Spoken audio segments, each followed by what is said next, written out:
Audio Renaissance presents The Little Book of Value Investing by Christopher H. Browne, with a foreword by Roger Lowenstein. Read for you by John Bedford Lloyd. Foreword. My first stock, Polaron Products, was a clinker. My father bought 400 shares from me in the early 1960s. I never knew what it made or what it did, but I adopted the custom of checking the price each morning.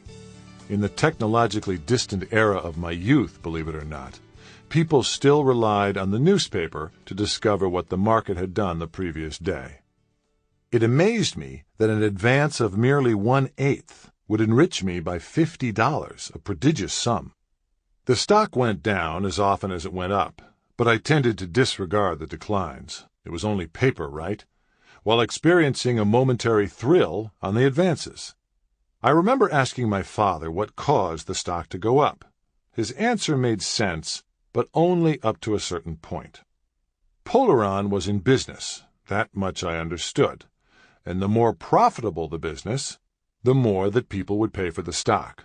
But, and here was the rock on which my comprehension foundered, the profits didn't go to the stock. They went to the company. The quotations I perused in the Morning Times had no direct link, of this much I was sure, to the revenue that materialized in the company's coffers. So why did the shares advance?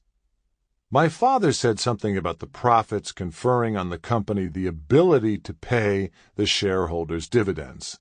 But here again, Polaron's discretion seemed complete.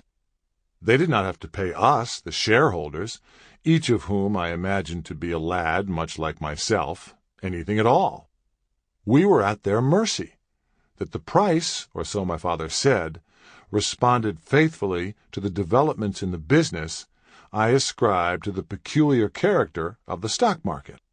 I understood it, if at all, as a sort of cheering section knit by a ritualized set of financial rules. The mysterious people who determined the price of my 400 shares were apparently honor-bound to do so in accordance with the outlook for Polaron's profits, regardless of the fact that I and the other stockholders might never see them. I do not remember my father ever telling me he sold the stock, but one day he must have done so. I seem to know that the 400 shares were no longer my 400. And Polaron ceased to be my concern. Still, it left me with a certain mindset. I did not earn a profit, but I gained a habit that, when I started writing about, as well as buying stocks, turned out to be ingrained. Wall Street teaches, variously, that stocks are driven by all manner of concerns, by war and peace, by politics, by economics, by the market trend, and so forth. My inheritance was a credo. Stocks are driven by the underlying earnings. I thought about this while reading Christopher Browne's estimable synopsis of value investing. It is a cliché that, when it comes to rooting for a sports team, we inherit the passions of our fathers. It is similarly true that our parents' economic prejudices also mold our own. Our first financial instructions are those we hear from our folks, most usually the family wage earner, in my generation, the dad. We hear them with young, impressionable ears, and a lifetime is insufficient to shake them. In Browne's case, this was all to the good. He gives here just a modest hint of his financial bloodlines. His father, Howard Browne, was a stockbroker who, in 1945, helped to found Tweedy, Browne, and Riley, the firm where the author has long been a principal.